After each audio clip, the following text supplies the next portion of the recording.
উম্মতকে দুনিয়া থেকে সরাইতে চাইছে, দুনিয়ার লোভ থেকে। আজ আমরা জিন্দেগির মাকসাদ বানায় নিছি। জওয়ান বলেন, বুড়ো বলেন, আমি বলেন, আপনি বলেন, আমাদের জীবন শুধু দুনিয়া, অথচ আখিরাত, হাসরের ময়দান, কিয়ামত, পরকাল আমাদের দরজায় কড়া নাড়তেছে। প্রতিনিয়ত আমাদের সামনে যে মানুষগুলো মৃত্যুবরণ করতেছে, এরা যেন আমাদেরকে হাত নেড়ে নেড়ে, কড়া নাইরা নাইরা যেন বলতেছে, আখিরাতের দিকে যাচ্ছি, তুমিও আইসো। ঠিক না? এই জন্য কবর জিয়ারতের দোয়া আছে সালামের সাথে। ভাই ওমর ফারুক ভাই নিরা না, হারে বেটা, বেচারা আমার তো বড় বক্তা, ওরা নিচে বসে হায় হায়। তো কবর জিয়ারতের দোয়ার মধ্যে, সালামের মধ্যে এটা অংশ আছে, আনতুম লানা সালাফুন ওয়া নাহনু লাকুম তাবাউন। হে কবরবাসী, আপনি তো আমার আগে চলে গেলেন, অচিরেই আমি আপনার পিছনে পিছনে আসতেছি। ওয়া নাহনু লাকুম তাবাউন, আমরা আপনার পিছনে পিছনে আসতেছি। আপনাকে সালাম, আপনাকে সালাম। এইভাবে তো আল্লাহ নবী সাল্লাল্লাহু আলাইহি ওয়াসাল্লাম কোরআনের আয়াতগুলো, সূরাগুলো অধিকাংশই আপনাদেরকে আমাদেরকে ভাই বুঝাইতে চাইছে আখিরাত, পরকাল। কতভাবে ইকতারাবা লিন্নাসি হিসাবুহুম ওয়া হুম ফি গাফলাতিন মুরিদুন। আল্লাহ তাআলা বলে, বান্দা, হিসাবের সময় তো কাছায়া গেল, আখিরাত তো চলেই আসলো, কিয়ামত তো চলেই আসলো, আজও তো তুমি গাফিল হয়েই রইলা। 40 বছর হয়ে গেছে, 1 বছর শেষ হইছে, এভাবে বুঝি নাফরমানিতে পড়ে রইলা বান্দা। 365 দিনে কোনদিন ছেলেরা, তোমরা যারা ফজরের নামাজ পড়ো না, তুমি বলো না বাপ, এত শক্ত এত পাষাণ কেমনে হয় না? 1টা বছর কোনদিন ফজরের নামাজ পড়ো নাই, এত বড় নিকৃষ্ট জানোয়ার মুসলমানের বাচ্চা কেমনে হয় বলেন? এত বড় জানোয়ার একটা মানুষের বাচ্চা কেমনে হয়? এটা কি পরিমাণ হাইওয়ান, এটা কত বড় হাইওয়ান, এটা কত বড় জন্তু, কত বড় পশু। 1 বছর 365 দিনে এই হাইওয়ান কোনদিন ফজরের নামাজ পড়ে না। শুধু 1 বছর, খবর নিলে দেখবেন 10 বছর, খবর নিলে দেখবেন 5 বছর।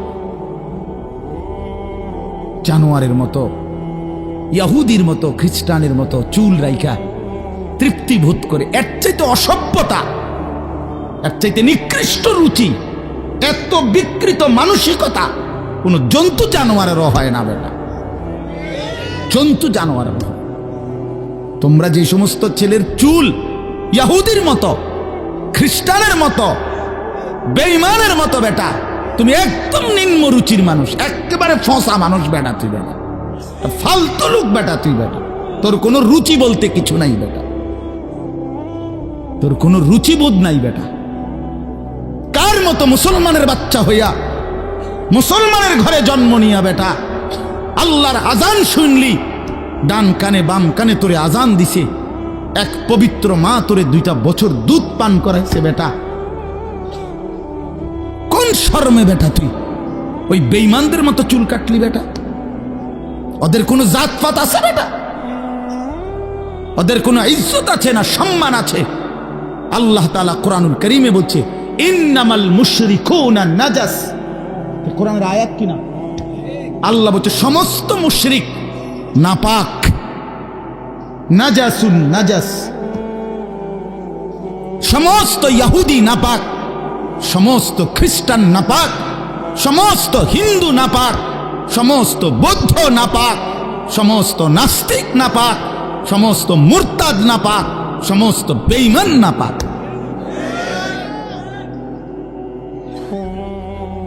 কার মতো বেটা চুল রাখলি বেটা? কারে দেইখা বেটা পেশাব করে পানি লস না বেটা? কোন সভ্য থেকে শিখলি বেটা? এটা কার থেকে শিখলি? জীবনে 2-4 অক্ষর পড়ালেখাও করো নাই?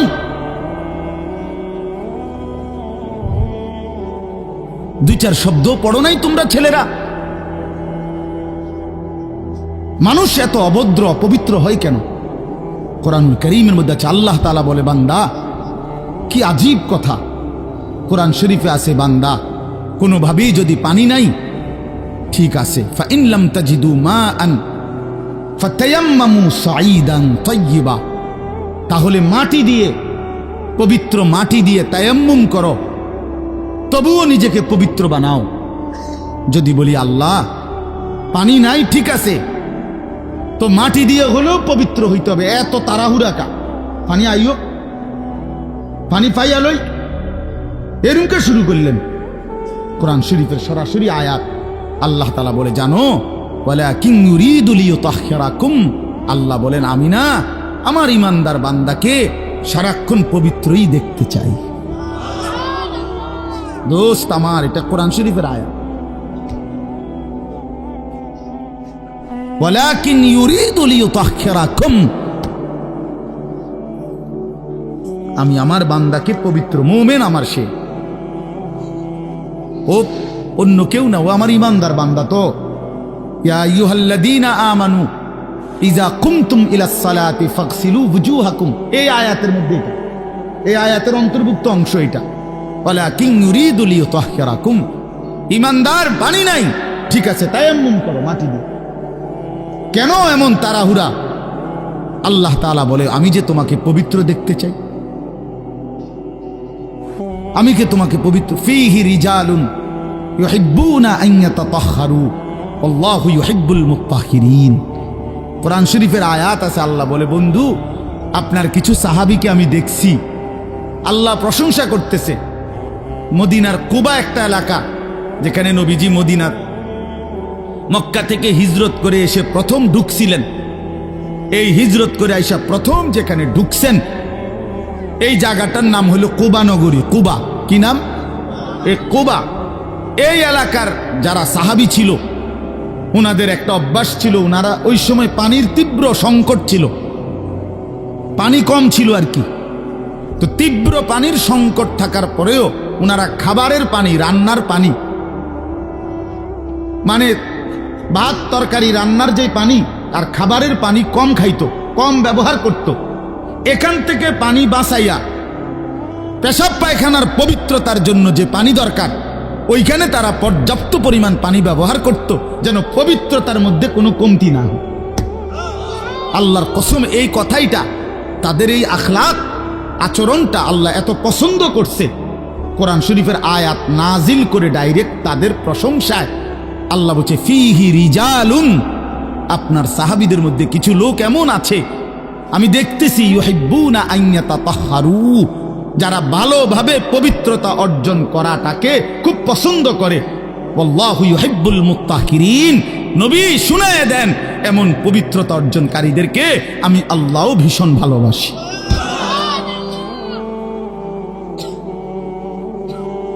তোরে আল্লাহ ঘৃণা করে। যুবক, তোদের যাদের প্যান্টে পেশাব, তোরা যারা টয়লেট পেপার ব্যবহার করো না, তুই নিকৃষ্ট রুচির মানুষ বেটা, ফালতু বেটা, ফালতু বেটা। চুল কেবল চুলের পিছনের দিকে ফিরাস বেটা, হাইতের মানে এটা কেমন লাগে? হ্যাঁ, সামান্য সামান্য সহপাঠী বা সামান্য সেরকম আর সেরকম লাগতেছে তোরে দোস্ত, জিঙ্গাইলে না বলে সেরকমটা কেডা? সেরকম ঠিক আছে লাগতেছে, আমিও কই, কিন্তু সে কে যার মতো লাগতে আছে? হেইতে কেডা যে যার মতো? সেরকম তো বুঝছি, সেরকমটাকে। সেরকম কি গাঁজাখোর, না ফুট্টাখোর, না বাবাখোর, না ডাইলখোর, না হারামখোর, না মদখোর, না ইয়াবাখোর? কার মতো লাগতেছে তারে জিঙ্গা। তুই যে আমারে কইলি সেরকম লাগতে আছে, হেতে কেডা যার মতো লাগতে আছে আমারে? কথা বলেন। হ্যাঁ, তো জিঙ্গাইলে কবে দোস্ত ফুট্টাখোরের মতো লাগে, তোর বাবাখোরের মতো লাগে তোর। কারণ কোন ভদ্র মানুষ, ইমানদার, নামাজি, কোন চরিত্রবান পবিত্র মানুষ নাপাক থাকতে পারে না। তাহলে তো এটা বুঝাই যায় তোরে কার মতো লাগে বেটা। হ্যাঁ, নাই তো হে বলুক যে দোস্ত তোর চুল দেখে মনে হয় বুড়া বাইজিদ বসতাম, তোর একদম জোনায়েদ বাগদাদির মতো লাগতে আছে, এমন নি তাহলে তোর চোর ডাকাইতের মতোই তো লাগে। আস্তাগফিরুল্লাহ, আস্তাগফিরুল্লাহ। প্রিয় ভাই আমার, বন্ধু আমার, আখিরাত যেন ভুলে না যাই। মহান আল্লাহ পাক রব্বুল আলামিন এই কোরআনুল কারীমের মধ্যে বারবার আমাদেরকে আখিরাত মনে করাইছে। আমাদের জিন্দেগি ঈমানের জিন্দেগি, আমাদের জিন্দেগি পবিত্র জীবন ভাইয়া। আমরা শুধুই দুনিয়ার জন্য না, কতজন কতভাবেই তো ইন্তেকাল করে, মৃত্যুবরণ করে, কিন্তু শাহাদাতের মৃত্যু শ্রেষ্ঠতম মৃত্যু। এবং শহীদি মৃত্যু মানে জীবন, যেটা বলল গজলের মধ্যে ওই লাইনটা আছে। তো আসলে কোরআনুল কারীমের মধ্যে আছে, আল্লাহ তাআলা বলেন, ওয়ালা তাকুলু লিমান ইউকতালু ফি সাবিলিল্লাহি আমওয়াত বাল আহইয়াউন। আল্লাহর পথে যারা শাহাদাত বরণ করে তোমরা তাদেরকে মৃত বলো না, বরং আল্লাহ নিজে বলতেছেন বাল আহইয়াউন, বরং তারা জীবিত, নিঃসন্দেহে জীবিত। রাসূলুল্লাহ সাল্লাল্লাহু আলাইহি ওয়াসাল্লাম বলেন, সবুজ পাখির ভিতরে তাদের রূহ জান্নাতের মধ্যে ঘুরতে থাকে। এজন্য সাইয়্যিদুনা ওমর রাদিয়াল্লাহু তাআলা আনহু আজীবন তিনি শাহাদাত কামনা করতেন। আল্লাহুম্মা ইন্নী আসআলুকা শাহাদাতান ফি সাবিলিক ওয়া ফি বালাদি রাসূলিক। হযরত ওমর রাদিয়াল্লাহু তাআলা আনহু বলতেন যে আল্লাহ, আমি আপনার কাছে শহীদি মরণ চাই এবং নবীর শহরে মরতে চাই, মদিনায়। তো আল্লাহ তাআলা ঠিক যেভাবে দোয়া করছেন আজীবন, ওইভাবেই আল্লাহ তাআলা ওনার দোয়া কবুল করছেন। উনি মদিনাতেই ইন্তেকাল করছেন এবং শাহাদাতের মৃত্যু। ফজরের নামাজের ইমামতি অবস্থা মসজিদে নববীতে প্রথম কাতারে উনি ইমামতি করতেছিলেন। একজন অগ্নিপূজক কাফের ছদ্মবেশে চাদর দিয়ে শরীর ঢেকে এই বেঈমান ফজরের নামাজের ইমামতি করতেছেন ওমর রাদিয়াল্লাহু তাআলা আনহু। এই সময় ওনার কোমরের মধ্যে ছুরি মারছে, 7-8টা ছুরির ঘাই দিছে। এই অবস্থায় তিনি রক্ত ঝরতে শুরু করছে। তো উনি চাপ দিয়া ধইরা আগে পেছন কাতার থেকে, প্রথম কাতার থেকে হযরত আব্দুর রহমান ইবনে আউফ রাদিয়াল্লাহু তাআলা আনহুকে টেনে ইমামের জায়গায় না দাঁড় করায়া, তো বলছে, আব্দুর রহমান, আগে ফজরের নামাজ শেষ করো, তারপরে তোমরা আমারে ধইরো। তো উনি কাটা মুরগির মতো পাশে এই ব্যথায় তড়ফাইছে, কিন্তু সাহাবায়ে কেরাম আগে নামাজ পড়ছে, এরপরে উনারে ধরছে। তো এই আঘাতেই উনি শাহাদাত বরণ করছে। তো শহীদি মৃত্যুও হয়েছে, আবার রসুলের শহরেই মদিনাতেই মৃত্যুবরণ করছে। এবং সবচেয়ে আশ্চর্যের কথা হলো, উনি হলেন শহীদে মেহরাব, মেহরাবের শহীদ। অর্থাৎ নামাজের এই জায়গায় রাসূলুল্লাহ সাল্লাল্লাহু আলাইহি ওয়াসাল্লাম আজীবন যেখানে ইমামতি করতেন, সেইখানে তিনি শাহাদাত বরণ করছেন। আল্লাহ ওনাকে কিভাবে কবুল করছে। এজন্য নওজোয়ান ভাই ছেলেরা, তোমাদেরও এটা মনে রাখা চাই, সারা পৃথিবীর ইসলাম বিরোধী দুশ্মনরা, এই সারা বিশ্বের ইহুদি, খ্রিস্টান, মুনাফিক, নাস্তিক, মুরতাদ, ইসলাম বিদ্বেষীদের একটা বড় ষড়যন্ত্র, তাদের একটা বড় মেন এজেন্ডা হলো সারা পৃথিবীর মুসলমানদের দিল থেকে জিহাদ ফি সাবিলিল্লাহ, আল্লাহর রাস্তায় জিহাদ এবং শাহাদাত, এই শব্দ যেন ভুলে যায়। ভোগ বিলাসিতা, দুনিয়া প্রীতি, দুনিয়া নিয়ে ব্যস্ত থাকা, এই অর্থ সম্পদ, বাড়ি ঘর, দালান, বিল্ডিং, খাট পালং, সোফা, ফার্নিচার, আর ছেলেপেলেরা মোবাইল, বন্ধুদের আড্ডা, খামখেয়ালি, মানে এর মধ্যেই ডুবে থাকুক, অসভ্যতার মধ্যে, দুনিয়া বাড়ানোর মধ্যে পড়ে থাকুক। এটা হলো বেঈমানের সমস্ত ষড়যন্ত্রের মূল। এজন্য সারা পৃথিবী জুড়ে তারা জিহাদ ফি সাবিলিল্লাহর বিরুদ্ধে, আল্লাহর রাস্তায় যুদ্ধ, এর বিরুদ্ধে জঙ্গি, উগ্রবাদী, টেরোরিস্ট, সন্ত্রাসী ইত্যাদি বহু কিছিমের অপপ্রচার করে লাগাতার অব্যাহত এই পরিমাণ বলতে থাকছে যে অনেক মুসলমান সাধারণ মানুষ পর্যন্ত এটাকে ভয় পাইতে শুরু করছে, যে জেহাদ বললেই আতঙ্ক, কিতাল বললেই আতঙ্ক। অথচ কোরআনুল কারীমের প্রায় 600-র চাইতে বেশি আয়াতের মধ্যে আল্লাহ তাআলা জিহাদ ফি সাবিলিল্লাহর কথা বলছেন। তাহলে এতগুলো আয়াতকে অস্বীকার করার কোনো সুযোগ আছে? বলেন, কিভাবে অস্বীকার করে? কোরআনুল কারীমের একটি শব্দ কেউ যদি অস্বীকার করে তাহলে তো সে কাফের, সে তো বেঈমান। তাহলে কোরআনুল কারীমের মধ্যে আল্লাহ তাআলা বারবার এই কথা স্পষ্ট বলছে। কোরআন শরীফে আছে, মক্কায় মুসলমানরা, কুরাইশরা, মক্কার কুরাইশদের মধ্যে মাঝে মধ্যে বিতর্ক হইত যে কেউ কাবা ঘরে হাজিদেরকে পানি পান করাইতো, কেউ হাজিদেরকে মেহমানদারি করত, কেউ কাবা ঘরের চাবি পাহারা দিত, কেউ কাবা ঘরের সংরক্ষণ করত, কাবা ঘরের ভবন ইত্যাদি প্রস্তুত করত, হাজিদের জন্য তাবু বানাইতো। তো এই খেদমতকে অনেক বড় মনে করত। তো একদিন নিজেদের মধ্যে তারা বলতেছিল যে এইটা সবচেয়ে বড় কাজ।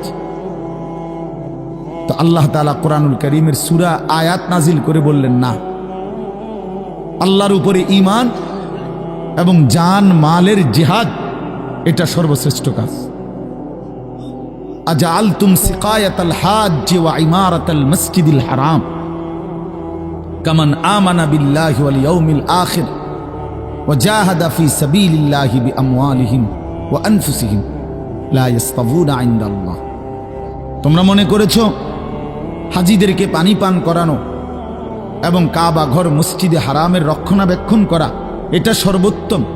আল্লাহ বলে, না, আল্লাহর প্রতি ঈমান, ওয়া জাহাদা ফি সাবিলিল্লাহ বিআমওয়ালিহিম ওয়া আনফুসিহিম, আল্লাহর পথে জান আর মালের জিহাদ, এইটা আর ওইটা কশ্চিন কালেও সমানও হইতে পারে না, উচ্চতা হওয়ার প্রশ্নই নাই, সমান সমানও না, বরং জিহাদ ফি সাবিলিল্লাহ এটা সর্বশ্রেষ্ঠ। ওয়া যারওয়াতু সানামিহি আল জিহাদ। আল্লাহর নবী সাল্লাল্লাহু আলাইহি ওয়াসাল্লাম বলেন, ইসলামের সর্বোচ্চ চূড়া জিহাদ ফি সাবিলিল্লাহ। কি বলেন? সবাই বলেন, ছেলেরা বলো ভাই, এই শব্দটা বলো, জিহাদ ফি সাবিলিল্লাহ। আজ তোমরা ভুলে গেছো। আজ অসংখ্য যুবক ছেলে, কিশোর ছেলে জানেও না এইসব। 16, 17, 18 বছরের ছেলেরা রাসূলুল্লাহ সাল্লাল্লাহু আলাইহি ওয়াসাল্লামের জামানায় পুরা দমে যুদ্ধ করছে, পুরা দমে। 17, 18 বছরের অসংখ্য সাহাবী, 20 বছরের অসংখ্য সাহাবী যুদ্ধের ময়দানে সেনাপতি ছিলেন। উহুদের যুদ্ধে সর্বপ্রথম আল্লাহর নবী সাল্লাল্লাহু আলাইহি ওয়াসাল্লাম উহুদের যুদ্ধের দিন, ইসলামের ইতিহাসের অত্যন্ত ভয়ানক একটা যুদ্ধের নাম হল উহুদের যুদ্ধ, যেখানে 70 জন সাহাবী শাহাদাত বরণ করছিলেন। এই যুদ্ধে সর্বপ্রথম দুশমনের বিরুদ্ধে, কাফেরদের মোকাবেলায় আল্লাহর নবী সাল্লাল্লাহু আলাইহি ওয়াসাল্লাম প্রথম তীর মারার জন্য দুশমনের দিকে যাকে আদেশ করছেন তার বয়স ছিল মাত্র 18 বছর। হযরত সাদ ইবনে আবি ওয়াক্কাস রাদিয়াল্লাহু তাআলা আনহু।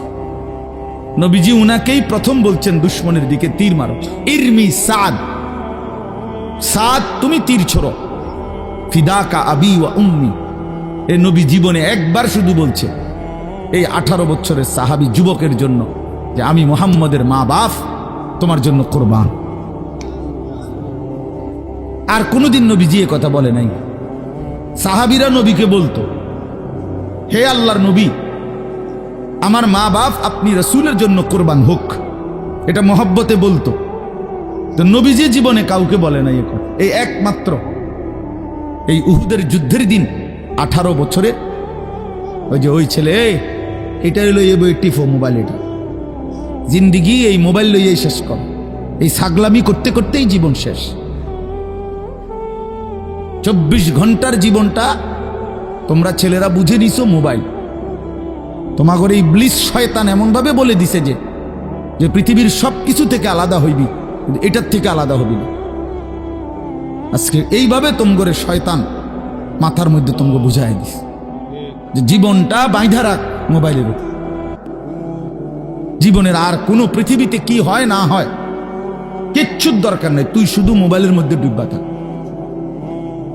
অপদার্থ এক জিন্দিগি ভাইয়া, এক ফালতু জীবন, ফালতু জীবন, একটা বর্বর জীবন। মোবাইলের আসক্ত যেই ছেলে মেয়ে, এটা একটা বাজে লোক, ফালতু লোক, ফালতু, 100 ফালতু, 100 ফালতু, 100 ফালতু, একেবারেই আকামলা। এটা এক ধরনের অপদার্থ ছাড়া, যার পৃথিবী নিয়ে, মানবতার কল্যাণ নিয়ে, মানুষের কোনো উপকার নিয়ে, পৃথিবী নিয়ে, আখেরাত নিয়ে জীবনের কোনো স্বপ্ন নাই। শাহওয়াত, শুধু শাহওয়াত, শুধু লজ্জাস্থানের একটা চাহিদা আছে, শাহওয়াত, এইটা পূরণ কর। নারী, ছবি, নাচ, গান, উলঙ্গতা, অশ্লীলতা, বেহায়াপনা, অসভ্যতা, খালাস। এটা মজা পাইলাম, বেডি চাইলাম, সারা রাত উলঙ্গ দৃশ্য দেখলাম, জানোয়ারের মতো পড়ে থাকলাম শুইয়া। সকালে 8টা বাজুক 9টা বাজুক, যখন ঘুম ভাঙে ঘুম ভাঙলো। ফজরের নামাজ নাই, শরীর অপবিত্র, নাপাক, অসভ্য ছবি দেখতে দেখতে শরীর নাপাক হয়ে গেছে। এই অসভ্যতা, এই জানোয়ার মাতালের মতো পড়ে আছে খাটে। যখন ঘুম ভাঙে ঘুম ভাঙলো, উঠলো তো উঠলো, নাস্তা খাইলো, আবার ছুটলো, আবার মোবাইল। আহাত, শরীরের পবিত্রতার খবর নাই, আখলাকের খবর নাই, নামাজেরও খবর। কি জীবন এটা! এই জীবনের চাইতে জানোয়ারের জীবন অনেক ভালো। এটা জন্তু, জানোয়ারও এর চাইতে আগে উঠে যায়, এর চাইতে আগে উঠে। একটা সুন্দর বাণী আছে, লেখা থাকে, দেখছি, ভোরের পাখি যদি তোমার আগেই জেগে যায় তাহলে তুমি ব্যর্থ। ভোরের পাখি যদি তোমার আগেই উঠে যায় তুমি ব্যর্থ। তোমার আগে উঠবে কেন? তুমি মানুষ, আশরাফুল মাখলুকাত, আল্লাহর সর্বশ্রেষ্ঠ সৃষ্টি, তুমিই তো আগে উঠবার কথা। তোমরাই কি জীবন বাছাই করে নিছো ছেলেরা, তোমরাই বলতে পারো বাবা। তোমার জন্য আমি আটকাবো না, আমার জন্য তুমি আটকাইবা না। কেউ কারো জন্য আটকাবে না ছেলেরা, মনে রাখো। একদিন তোমার বাপ তোমার বাপের মতো করে কবরে চলে যাবে। এই যাই দৌড়ঝাঁপ করছে বেচারা কামাই করার, একদিন দেখবা তোমার রাইখা সে চলে গেছে। একদিন তুমিও চলে যাইবা। এই বন্ধু বান্ধব, আড্ডা, এগুলো সব থাইকা যাবে। দুনিয়ার জায়গায় থাকবে। তুমি মরবা যেদিন, আমি মরবো যেদিন, সেদিনও সূর্য উঠবে, চাঁদ উঠবে, পৃথিবীর এই ব্যস্ততা থাকবে, মানুষের দৌড়ঝাঁপ থাকবে, দোকানপাট সব খুলবে, বাজার ব্যবসা চলবে, শুধু আমি নাই। শুধু কি আমি নাই, আর সবই কি স্বার্থপর দুনিয়া। কেউ তোমার জন্য 1 ঘন্টাও থামবে না, কেউ না। কারো হাতে সময় নাই ভাইয়া, কারো হাতে সময় নাই। বহুতই বড় স্বার্থপর এক দুনিয়া এটা। এজন্য বুদ্ধিমান সে, নবীজি বলছে, আল কাইয়িসু মান দানা নাফসাহু ওয়া আমিলা লিমা বা'দাল মাউত। বুদ্ধিমান তো সে যে নিজের হিসাব করে, নিজের হিসাব রাখে এবং মৃত্যু পরবর্তীর জন্য আমল করে। রাসূলুল্লাহ সাল্লাল্লাহু আলাইহি ওয়াসাল্লাম বলছে, এক সাহাবী জিজ্ঞেস করছে, ইয়া রাসূলুল্লাহ, মান আকিয়াসুন নাস ওয়া আহজামুন নাস? সবচেয়ে বিচক্ষণ, বুদ্ধিমান, বিবেকবান কে? নবীজি সাল্লাল্লাহু আলাইহি ওয়াসাল্লাম বলেন, আকসারুহুম যিকরান লিল মাউত বেশি বেশি যে মৃত্যুকে স্মরণ করে, ওয়া আকসারুহুম ইস্তিআদাদান লিল মাউত, এবং বেশি বেশি যে মৃত্যুর জন্য প্রস্তুতি গ্রহণ করে, সে বুদ্ধিমান, সে বুদ্ধিমান। কুরআনুল কারীমের মধ্যে আল্লাহ তাআলা বলেন, ওয়া ইন্নাদ দারাল আখিরাতা লাহিয়াল হায়াওয়ান। ছেলেরা মোবাইল যে কয়জন হাতে আছে নামায় ফেলো, হাতের থেকে মোবাইলটা নামায়া শোনো ভাই, আমার দিকে তাকাইয়া শোনো, ভালো হবে ভাই। তো আল্লাহ তাআলা বলেন, নিশ্চয়ই আখিরাতের ঘর জান্নাত, সেটাই কেবল জীবন, লাহিয়াল হায়াওয়ান, ওইটাই লাইফ, ওইটাই জীবন, এটাই স্টেশন, এটা প্ল্যাটফর্ম। এজন্য ট্রেন স্টেশনে যত অত্যাধুনিক এসি থাকুক, বাসের প্ল্যাটফর্মে যত অত্যাধুনিক রুমে হোক, লোকটা কেবল ছটফট করে, একটু পরপর ঘড়ি দেখে, টিকিট দেখে, বাইরে উকি দেয়, বাস আইয়ে না। আরে ভাই এরম করেন কেন, এসি চলতেছে, বসে না থাকবে। আর ধর মেয়ে আপনার কথা বইয়ে থাকতে মাইছি ঠিকই না বলে, অথচ কোনো সমস্যা নাই, এতটা অত্যাধুনিক রুম এখানে, তারে নাস্তা টাস্তা দিয়েছে, কিন্তু হের কেবল গরিসা, সে কেবল টিকিট চায়, সে কেবল জিগা কি ভাই আইলুনি, ট্রেন আসছে না, কারণ এটা যে প্ল্যাটফর্ম, সে এখানে বসতে আসে নাই।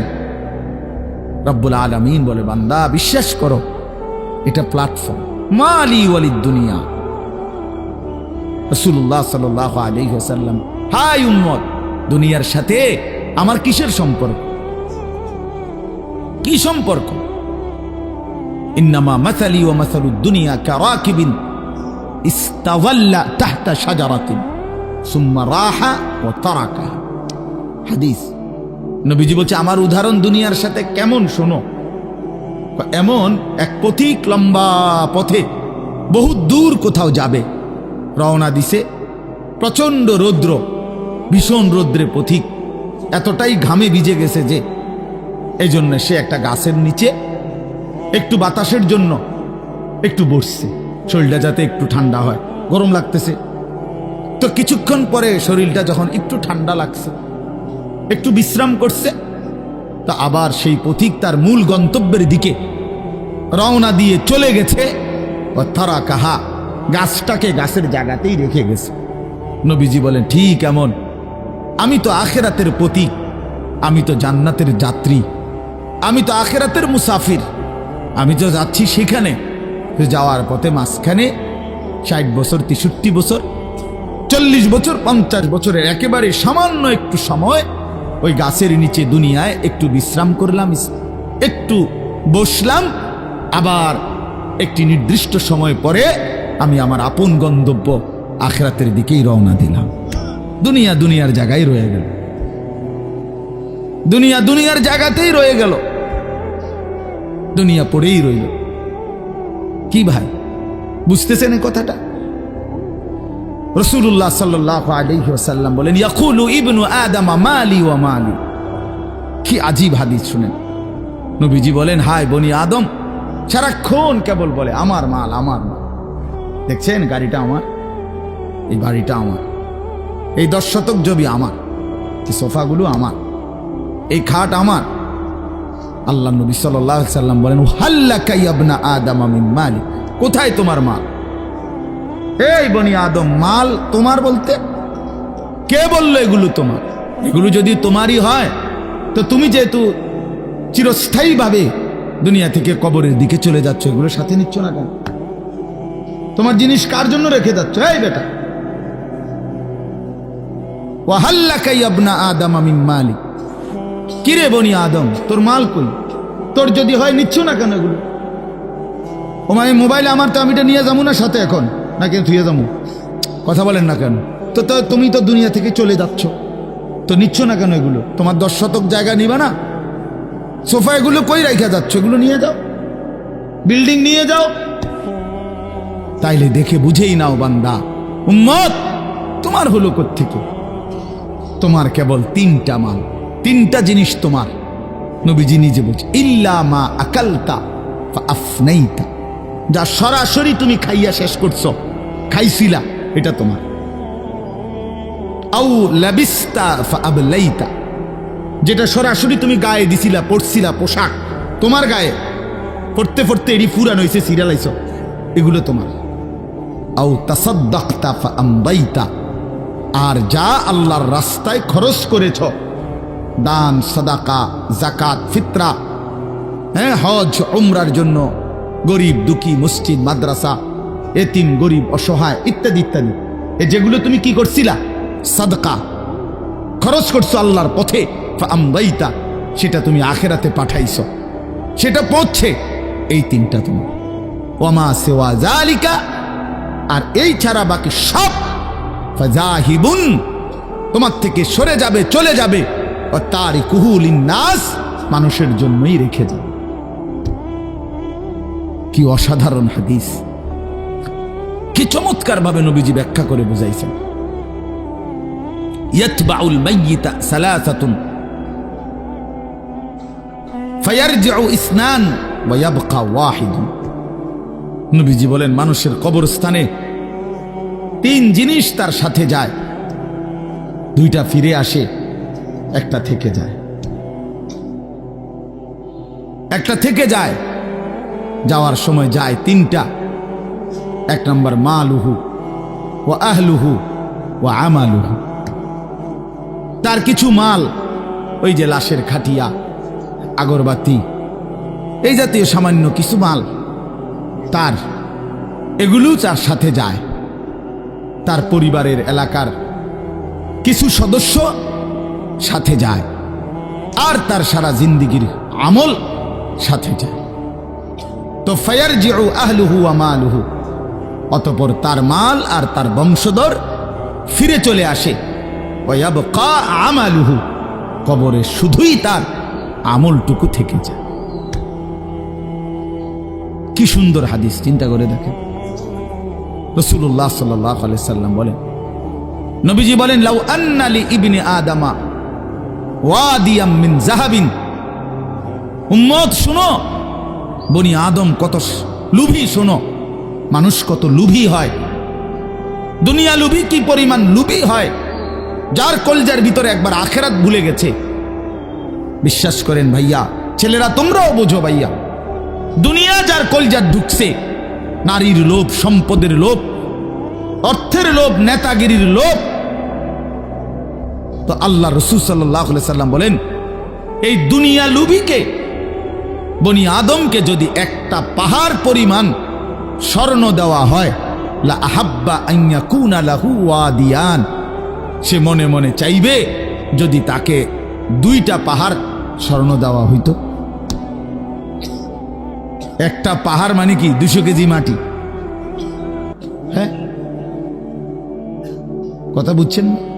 একটা পাহাড়ের মধ্যে 200 কেজি মাটি, তো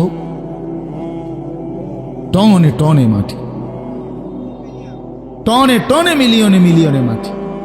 মদিনার উহুদ পাহাড় 8.5 কিলোমিটার লম্বা, এত বড় পাহাড়, এত দূরত্ব, এত উঁচা, যে মসজিদে নববীর এখান থেকে, বারান্দা থেকে, সেহান থেকে দাঁড়াইলেই কি দেখা যায়?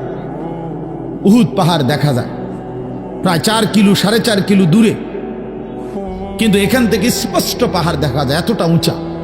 এত উঁচু, এত লম্বা পাহাড় স্বর্ণ বানিয়ে দিলে আল্লাহ নবী সাল্লাল্লাহু আলাইহি ওয়াসাল্লাম বলেন সে আরো একটা চাইবে। এরপরে নবী বলেন, শোনো বনি আদম, লাইয়ামলা ফাহু ইল্লা তুরাব, হায় বনি আদমের মুখ ভরবে না কবরের ওই মাটি মুখে মারা পর্যন্ত।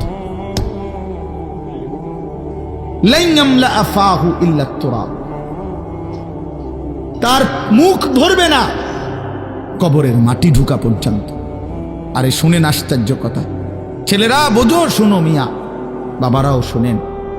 আশ্চর্য কথা হলো, এই যে হাদিস, এটা আমি বললাম না যে বনি আদমকে যদি একটি পাহাড় স্বর্ণ দেওয়া হয়, সে আরেকটি পাহাড় চাইবে এবং তার মুখ ভরবে না, কি ছাড়া? বলেন না, কি ছাড়া? এটা তো কি হাদিস, এটা কি? কিন্তু হযরত উবাই ইবনে কাব রাদিয়াল্লাহু তাআলা আনহু, একজন বড় সাহাবীর নাম, সাহাবীদের মধ্যে সবচেয়ে সুন্দর কোরআন শরীফ যিনি পড়তে পারতেন, সাইয়্যিদুল কুররা, কারীদের সর্দার ছিলেন উনি। সাহাবীদের মধ্যে সবচেয়ে সুন্দর কোরআন পড়তেন উনি। কোরআনুল কারীম এত সুন্দর পড়তেন যে আল্লাহ তাআলা সরাসরি নবীজির কাছে জিব্রাইল পাঠাইয়া আদেশ করছে, বন্ধু আপনি উবাই এর জবান দিয়া কোরআন শরীফ শুনেন। শুনেন, ওই পড়লে আমার আরশ কাইপা ওঠে। শুনেন শুনেন, আমনে শুনেন। আল্লাহ নবী সাল্লাল্লাহু আলাইহি ওয়াসাল্লাম এই সাহাবীকে ডাক দিয়া বলছে, উবাই ইকরা আলাইয়াল কোরআন, কোরআন শরীফ পড়ো, শোনাও। তিনি বলেন, আমি শোনাবো আপনাকে? আমরাই তো শুনি আপনার থেকে, আপনার সামনে আমি কোরআন পড়বো এই সাহস তো আমার নাই ইয়া রাসূল। আল্লাহ নবী সাল্লাল্লাহু আলাইহি ওয়াসাল্লাম বললেন, আল্লাহ তাআলা তোমার নাম বলে আমাকে আদেশ করেছেন তোমার জবানে কোরআন শুনতে। উনি 3 বার জিগাইছে কথাইটা। এরপরে আসাম্মানি আল্লাহ, ইয়া রাসূলুল্লাহ, আল্লাহ আমার নাম নিছে? বলে তোমার নাম? আমার নাম? হ্যাঁ তোমার নাম। আমার নাম? বলছে হ্যাঁ তোমার নাম। ফাবাকা, তিনি প্রচন্ড ভাবে কাঁদতে শুরু করছে আর বলছে, হায় নবী, এক গোলামের এর চাইতে বড় সৌভাগ্য আর কি হইতে পারে যে তার মনিব তার নাম নিয়েছে,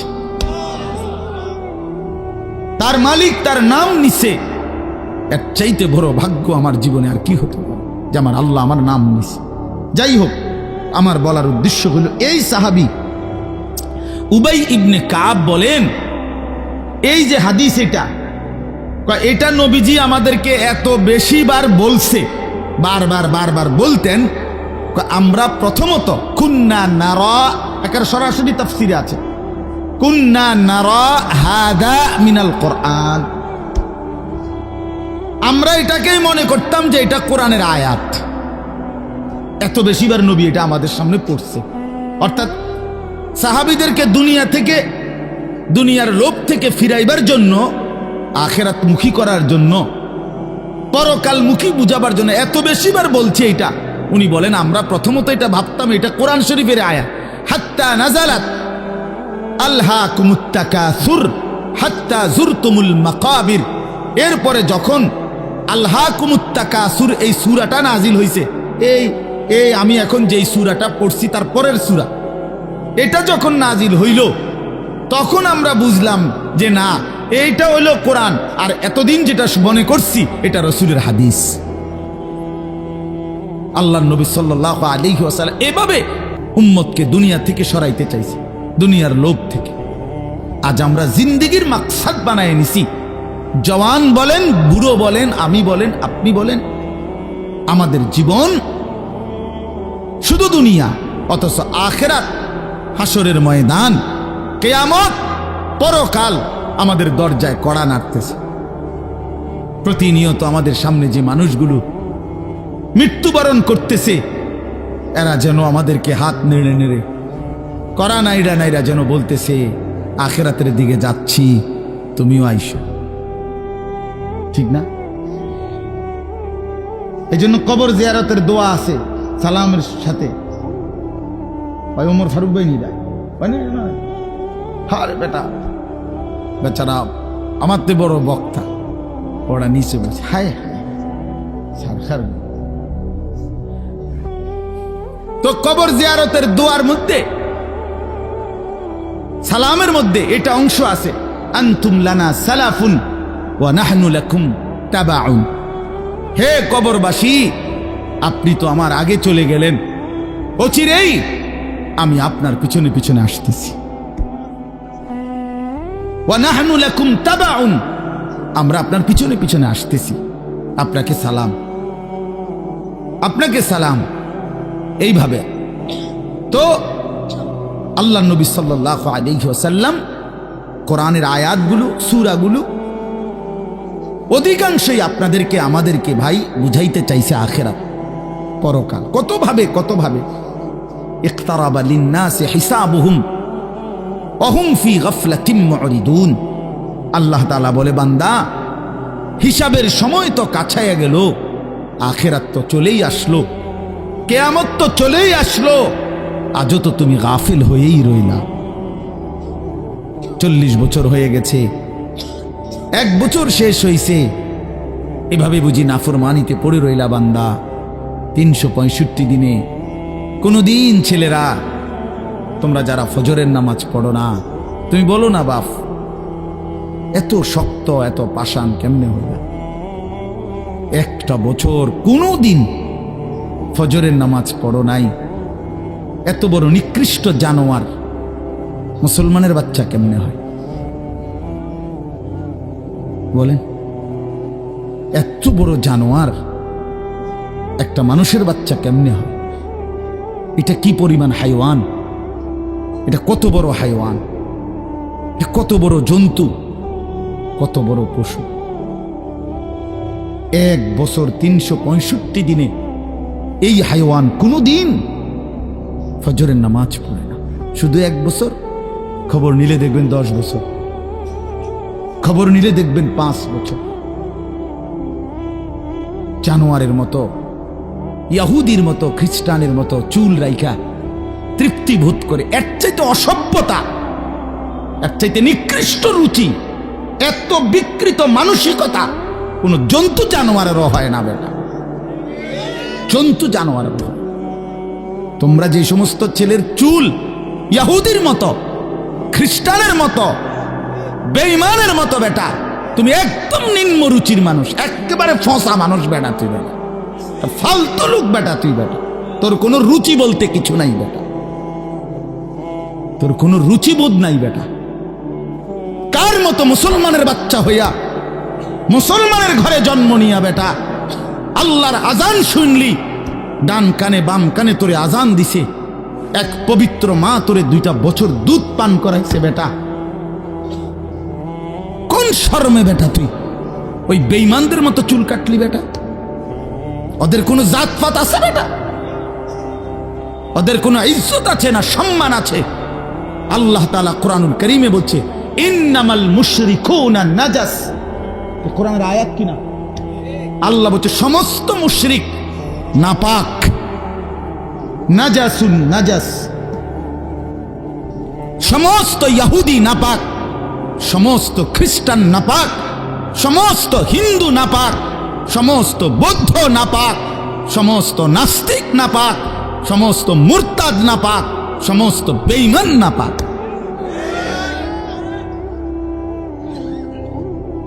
কার মতো বেটা চুল রাখলি বেটা? কারে দেখা বেটা পেশাব করে পানি লস না বেটা? কোন সভ্য থেকে শিখলি বেটা? এটা কার থেকে শিখলি? জীবনে 2-4 অক্ষর পড়ালেখাও করো নাই,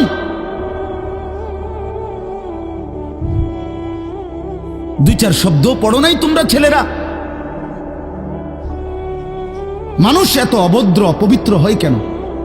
কোরআনুল কারীমের মধ্যে আছে, আল্লাহ তাআলা বলে বান্দা কি আজীব কথা, কোরআন শরীফে আছে বান্দা কোনোভাবেই যদি পানি নাই, ঠিক আছে, ফাইন লাম তাজিদু মাআন ফাতায়াম্মামু সাঈদান তাইয়্যিবা, তাহলে মাটি দিয়ে, পবিত্র মাটি দিয়ে তায়াম্মুম করো, তবুও নিজেকে পবিত্র বানাও। যদি বলি আল্লাহ পানি নাই, ঠিক আছে, তো মাটি দিয়ে হলেও পবিত্র হইতে হবে, এত তাড়াহুড়া কা? পানি আইও, পানি পাইয়া লই, এরকম শুরু করলেন। কোরআন শরীফের সরাসরি আয়াত, আল্লাহ তাআলা বলে জানো ওয়ালাকিন ইউরিদু লিইউতাহহিরাকুম, আল্লাহ বলেন আমি না আমার ইমানদার বান্দাকে সারাক্ষণ পবিত্রই দেখতে চাই। দোস্ত আমার, এটা কোরআন শরীফের আয়াত। ওয়ালাকিন ইউরিদু লিইউতাহহিরাকুম, আমি আমার বান্দাকে পবিত্র, মুমিন আমার সে, ও অন্য কেউ না, ও আমার ইমানদার বান্দা। তো ইয়া আইয়ুহাল্লাযীনা আমানু ইযা কুমতুম ইলাস সালাতি ফাগসিলু ওয়ুজুহাকুম, এই আয়াতের মধ্যে এটা, এই আয়াতের অন্তর্ভুক্ত অংশ এটা। ওয়ালাকিন ইউরিদু লিইউতাহহিরাকুম, ইমানদার পানি নাই, ঠিক আছে, তায়াম্মুম করো মাটি দিয়ে। কেন এমন তাড়াহুড়া? আল্লাহ তাআলা বলে আমি যে তোমাকে পবিত্র দেখতে চাই, আমি কে তোমাকে পবিত্র। ফীহি রিজালুন ইউহিব্বুনা আন ইয়াতাতাহহারু আল্লাহু ইউহিব্বুল মুত্তাহহিরিন, কোরআন শরীফের আয়াত আছে, আল্লাহ বলে, বন্ধু আপনার কিছু সাহাবীকে আমি দেখছি। আল্লাহ প্রশংসা করতেছে। মদিনার কুবা একটা এলাকা, যেখানে নবীজি মদিনার মক্কা থেকে হিজরত করে এসে প্রথম ঢুকছিলেন। এই হিজরত করে আইসা প্রথম যেখানে ঢুকছেন, এই জায়গাটার নাম হলো কুবা নগরী। কুবা কি নাম? এই কুবা। এই এলাকার যারা সাহাবী ছিল, ওনাদের একটা অভ্যাস ছিল, ওনারা ওই সময় পানির তীব্র সংকট ছিল, পানি কম ছিল আর কি। তো তীব্র পানির সংকট থাকার পরেও ওনারা খাবারের পানি, রান্নার পানি, মানে ভাত তরকারি রান্নার যে পানি আর খাবারের পানি কম খাইতো, কম ব্যবহার করত। এখান থেকে পানি বাঁচাইয়া পেশাব পায়খানার পবিত্রতার জন্য যে পানি দরকার, ওইখানে তারা পর্যাপ্ত পরিমাণ পানি ব্যবহার করত, যেন পবিত্রতার মধ্যে কোনো কমতি না হয়। আল্লাহর কসম, এই কথাইটা, তাদের এই আখলাক আচরণটা আল্লাহ এত পছন্দ করছে, কোরআন শরীফের আয়াত নাজিল করে ডাইরেক্ট তাদের প্রশংসায়। আল্লাহ বলছে, ফিহি রিজালুন, আপনার সাহাবীদের মধ্যে কিছু লোক এমন আছে আমি দেখতেছি, ইউহিব্বুনা আন ইয়াতাতাহহারু, যারা ভালোভাবে পবিত্রতা অর্জন করাটাকে খুব পছন্দ করে। আল্লাহু ইউহিব্বুল মুত্তাহিরিন, নবী শুনায়ে দেন, এমন পবিত্রতা অর্জনকারীদেরকে আমি আল্লাহও ভীষণ ভালোবাসি।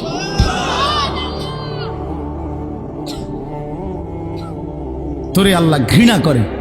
যুবক, তোদের যাদের প্যান্টে পেশাব, তোরা যারা টয়লেট পেপার ব্যবহার করো না, তুই নিকৃষ্ট রুচির মানুষ বেটা, ফালতু বেটা, ফালতু বেটা। চুল কেবল চুলের পিছনের দিকে ফিরাস বেটা, হাইতে মানে এটা কেমন লাগে?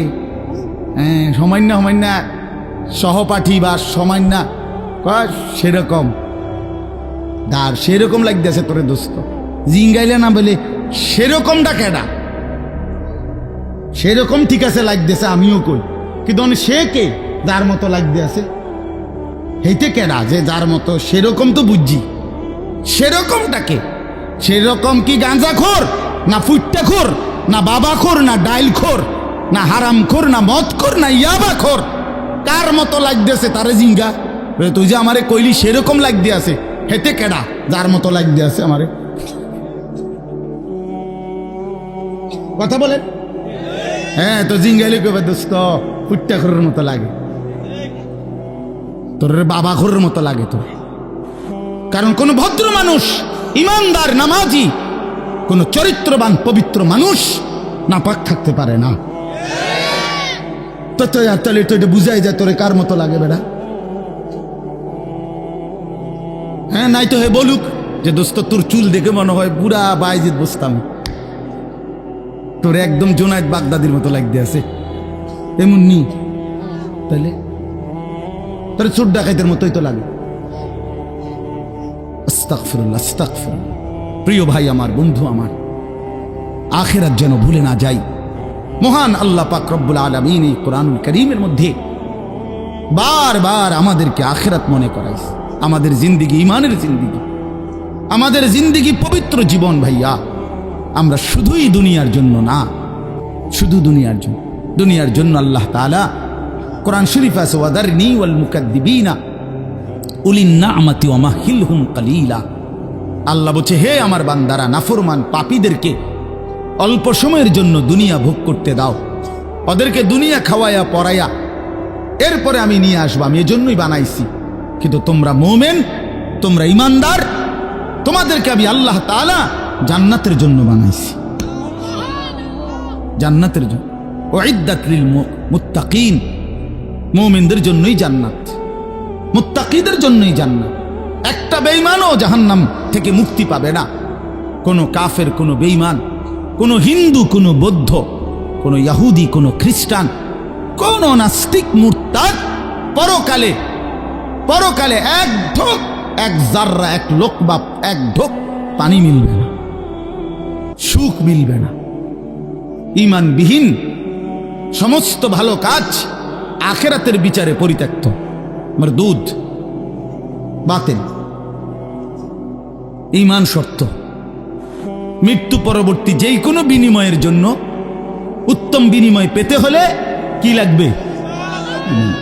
ঈমান জরুরি। ঈমান জরুরি। ঈমান হারা সর্বহারা, আল্লাহ হারা সর্বহারা, সর্বহারা। তো এই জন্য আল্লাহ তাআলা আমাদেরকে বানাইছেনি আখিরাতের জন্য, আখিরাতে নিজের জন্য। খালাকতুল আশিয়া আলি আজালিক ও খালাকতুকা লি। আল্লাহ বলছে, বান্দা গোটা দুনিয়া আমি তোমার জন্য বানাইছি, তোমারে শুধু আমার জন্য বানাইছি। সারে দুনিয়া তেরে লিয়ে, তু সিরফ মেরে লিয়ে। বাহ, এই কথা ভাবলেই তো অবাক লাগে। আমার তো খুব ভালো লাগে যে কয় কি মালিক। हाँ, सारे दुनिया तेरे लिए, तू सिर्फ मेरे लिए। গোটা দুনিয়া বান্দা তোর জন্য, যা বান্দা সবটা দুনিয়া তোরে দিলাম, তোকে শুধু আমার জন্য রাখলাম। তু সিরফ মেরে লিয়ে, তুমি আমার জন্য, তুমি আমার হয়ে থাকবা, আমার সেজদা করবা, আমারে নামাজ, আমার হুকুম পালন করবা। তো দুনিয়া ও ইজ্জতের সাথে আমি আল্লাহ চালাবো, আখিরাতেও তোমারে আমি আল্লাহ সর্বোচ্চ সম্মানজনক রিজিক, সর্বোত্তম জান্নাত আমি নিজে দিয়ে দেব। ফালানুহিয়ান্নাহু হায়াতান তাইয়্যিবাহ ওয়া লানাজজিয়ান্নাহুম আজরাহুম বিআহসানি মা কানু ইয়ামালুন। রব্বুল আলামিন বলেন, দুনিয়াতেও আরামের জীবন দেব, আখিরাতেও সর্বোত্তম বিনিময় দেব। শর্ত কেবল দুইটা, এক নাম্বার ঈমান, দুই নাম্বার নেক আমল। মান আমিলা সালিহাম মিন যাকারিন আও উনসা ওয়া হুয়া মুমিন। আল্লাহ বলেন, পুরুষ কিংবা নারী যদি ঈমান অবস্থায় সবগুলো নেক আমল করতে পারো, আমি আল্লাহ ওয়াদা দিলাম বান্দা, দুনিয়াতেই তোমাকে আরামের জীবন দেব, আখিরাতেও সর্বোত্তম বিনিময় দেব। সুবহানাল্লাহ। চলেন, আমার কথা শেষ। আমার বাপ, আমি এবার তর্জমা শুনাই, তাইলেই কথা শেষ। হাফেজ আমিন ভাই অনেক মহব্বত করছে, এই মাদ্রাসার মাহফিলে আসার সুযোগ হয়েছে, এতটুকুই।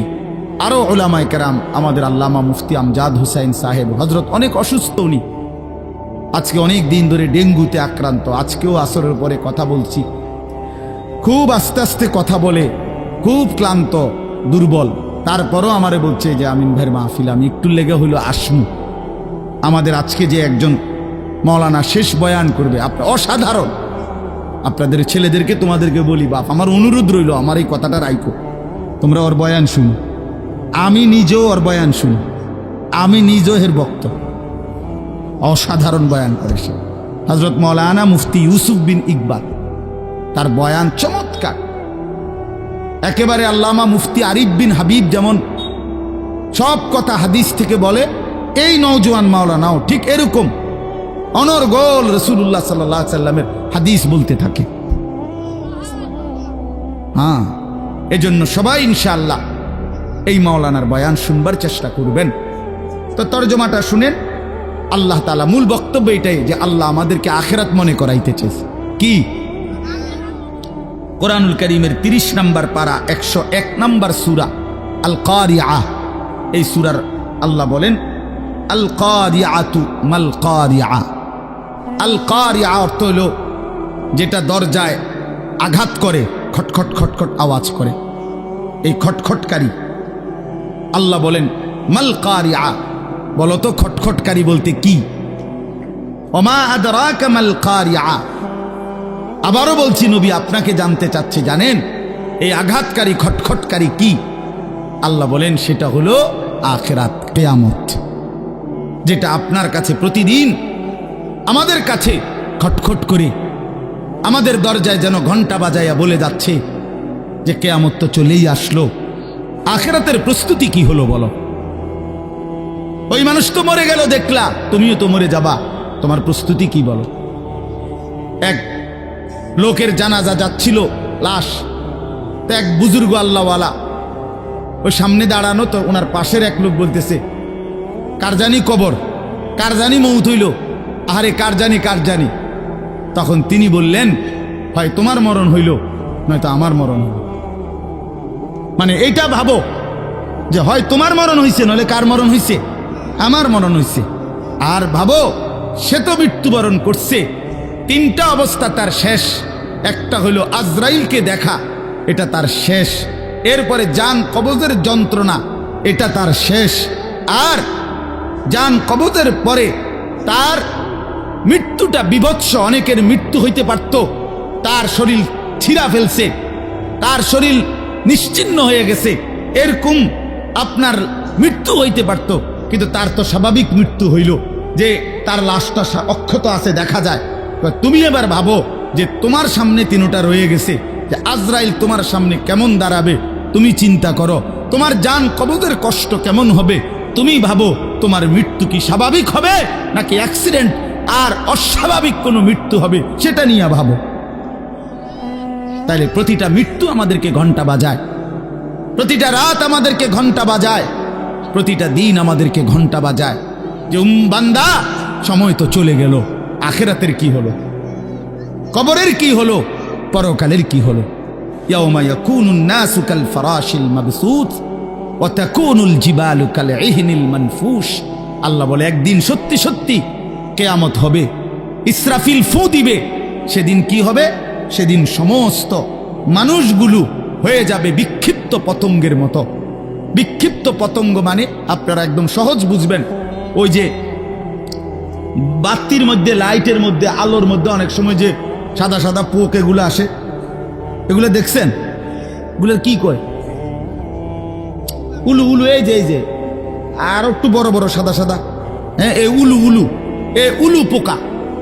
এইটা যেমন মাঝে মাঝে এইভাবে আসে চারদিক থেকে উইরা উইরা আইয়াই পইরা হয় আগুনের মধ্যে, বাতির মধ্যে, আলোর মধ্যে পইরা পইরা মরে, নিচে মরে। তো আল্লাহ পাক বলেন ইসরাফিল ফু দিবে, কিয়ামত শুরু হবে। মানুষ এরকম পাগলের মতো, উলুর মতো দৌড়াইয়া পতঙ্গের মতো চারিদিকে দিক বিদিক শূন্য হইয়া দৌড়তে থাকবে। কেউ বলতে পারবে না কে কোথায় যাচ্ছে, কোথায় দৌড়াচ্ছে, কি হচ্ছে। সবাই অস্থির হয়ে যাবে। এরই মধ্যে যে যেখানে গিয়ে পড়ে যাবে ওইখানেই তার মৃত্যু, ওইখানেই কবে। ওয়াতাকুনুল জিবালু কাল ইহনিল মানফুশ। পাহাড়গুলো একটা নমুনা আল্লাহ বলছে, পাহাড়গুলো তুলারে দীর্ঘক্ষণ মেশিনের মধ্যে ধুনাইয়া সারলে এবার যখন ঝরঝরা হয় তুলা, তো এবার যদি বাতাস লাগে তাইলে যেমন এটা উঠতে শুরু করে, তুলা উড়ে। তো আল্লাহ তাআলা বলে পাহাড়গুলো এরকম ধ্বনিত তুলার মতো উঠতে থাকবে। পুরা সৃষ্টির সব কিছু ভাঙ্গা চুইরা শেষ হয়ে যাবে। হাসরের ময়দান কায়েম হবে। আর সেখানে কি হবে? দুইটা অবস্থা। ফাআম্মা মান সাকুলাত মাওয়াজিনহু, সেই হাসরের ময়দানে আমলনামা হাতে নিয়ে মিজানের পাল্লায় যার নেকি ভারী হবে, ফাহুয়া ফি আইশাতির রাদিয়া, সেই সন্তুষ্টিময় আরামদায়ক জান্নাতের জীবন লাভ করবে। ওয়া আম্মা মান খাফফাত মাওয়াজিনহু ফাউম্মুহু হাওিয়া ওয়া মা আদরাকা মা হিয়া নারুন হামিয়া। আর যার আমলনামা মিজানের পাল্লায় ওজন দেওয়ার পরে হালকা হবে, গুনাহ ভারী হবে, নেকি হালকা হবে, আল্লাহ তাআলা বলেন তার ঠিকানা হবে হাবিয়া নামক জাহান্নাম। আর আল্লাহ নিজেই বলে, নবী জানেন হাবিয়া জাহান্নামটা কেমন? নারুন হামিয়া, একেবারে প্রজ্বলিত ধাউ ধাউ করে জ্বলন্ত আগুন, এটার নামই হচ্ছে হাবিয়া। হাবিয়া। এখানে একটা কথা শুধু বলি, কথা আমার শেষ। এক নম্বর কথা হলো, এই জিন্দিগির মধ্যে যদি আমল বাড়াই তাহলে আখিরাতে জান্নাত হবে। এই জিন্দিগির মধ্যে যদি নাফরমানি বাড়াই তাহলে আখিরাতে জাহান্নাম হবে। এখানে একটা শব্দ আছে ফাউম্মুহু হাবিয়া। এই ছেলেরা, তোমাদের জন্য আমি শেষ এই কথাটা আবার বলে যাই। এই শব্দটার তাফসীর আমি আজকেও পড়ছি, তাফসীরে কুরতুবিতে, তাফসীরে ইবনে কাসিরের মধ্যে আছে। আল্লাহ তাআলা বলছেন ফাউম্মুহু হাবিয়া, নাফরমান পাপীকে হাসরের ময়দানে, এই উম্মুহুর শব্দের অর্থ হইল উম্মু রাসিহি, অর্থাৎ তার মাথার সামনে যে চুল, এই চুল ধরে দাঁড়ানো মানুষটাকে বেইজ্জতি করে নিচে নামাইয়া এরপরে লাথি দিয়া জাহান্নামে ফেলবে। এইটা অর্থ। অতএব এই লম্বা চুল, এই বিকৃত চুল ছাড়ো, ছাড়ো, নাই তো জাহান্নামের ফেরেশতা টান দিয়া ধইরা তোরে দাঁড়ানোর থেকে নিচে ফেলাইয়া একটা লাথি দিয়া জাহান্নামে ফেলে দেবে। তখন বুঝবা, তখন বুঝবা। এই জন্য আমি অনুরোধ করলাম, রাগ হইও না। আমি শক্তই বললাম, মনে করো তোমরা এই স্বাভাবিক চুল রাখো, স্বাভাবিক, চারদিকে সমান চুল রাখো, এটা কোনোভাবে এটা অসভ্যতা, এটা ফ্যাশন না, এটা জাহান্নামীদের চিহ্ন ভাইয়া, এটা দাজ্জালের চিহ্ন। দয়া করে আমার এই কথা ফিরাই দিও না, ফিরাই দিও না যুবক। নিয়ত করো ইনশাআল্লাহ, ছেলেরা নিয়ত করো, বলো যুবক ইনশাআল্লাহ, পাক্কা নিয়ত করো ইনশাআল্লাহ। তোমাদের যুবক আগামী দিনের জন্য, ইসলামের জন্য রেডি হইতে হবে। তোমরা নামাজ পড়তেই হবে বাবা। আল্লাহকে রাজি না করলে আমার মাতৃভূমিও নিরাপদ থাকবে না। ফিলিস্তিন বহুদিন যাবৎ রক্তাক্ত, রোহিঙ্গা বহুদিন যাবৎ আরাকান রক্তাক্ত, কাশ্মীর বহুদিন যাবৎ রক্তাক্ত। আজ আমার মাতৃভূমিও শহীদ সাইফুল ইসলামের রক্তে রঞ্জিত। এ কথা বেঈমান প্রমাণ করে দিছে। ইসকনের গুন্ডারা, সন্ত্রাসীরা, এই বেঈমানরা প্রমাণ করে দিছে যে মুসলমান সুযোগ পাইলে তোদের কাউরে ছাড়ব না। কি হুজুর, কি পাবলিক, কেউরে ছাড়ব না। হ্যাঁ, বইয়া বইয়া মোবাইল টিপো, বইয়া বইয়া নারী দেখো। একদিন যখন বেঈমান গর্দানে ছুরি রাখবে, সেদিন বুঝবা আল্লাহ কি জিনিস, আল্লাহ কি জিনিস। এজন্য মরলে যদি ঈমানের সাথে মরতে পারি, সেজদা দিয়ে মরতে পারি, আল্লাহর গোলামি করে মরতে পারি, তো এই জীবন যদি চলেও যায়, রক্তে যদি জমিন ভেসেও যায়, কোনো অসুবিধা নেই। ঠিক কিনা বলেন না কেন? মরণ যখন শহীদে মরণ, খালাস, কোনো সমস্যা নাই। ঈমানের মৃত্যু ব্যর্থ না, শহীদের মৃত্যু ব্যর্থ না। কিন্তু যদি নাফরমানির মৃত্যু হয়, যদি বেনামাজি মৃত্যু হয়, যদি শরীর নাপাক, প্যান্ট নাপাক, নারী দেখতে দেখতে, উলঙ্গ ছবি দেখতে দেখতে, তো এই অবস্থায় যদি তোর মরণ হয় বেটা, কি হবে তোমার? কি হবে বাবা? এজন্য দয়া করে আখিরাতের জন্য প্রস্তুতি নাও, পরকালের সামান বানাও, নিজের আখিরাত সুন্দর করো। আল্লাহ তাআলা আমাদের প্রতিটা ছেলেকে তৌফিক দান করেন। বাবারা, আপনাদেরকেও বলি, 60 বছর 50 বছরে আপনারা আখিরাতের ফিকির করেন, কবরের ফিকির করেন, পরকালের সামান কি হলো সেটার ইন্তজাম করেন। খাট পালং সোফা ফার্নিচার এগুলো যেদূর হইছে হইছে, আমনে শেষ না করলেও এটি ফুলাইনে পরে করব, নাতি নাতনিরা আরো বানাইবো, এটি শেষ হইতো না। পৃথিবীতে আমনে মরার পরও গাছ থাকবো।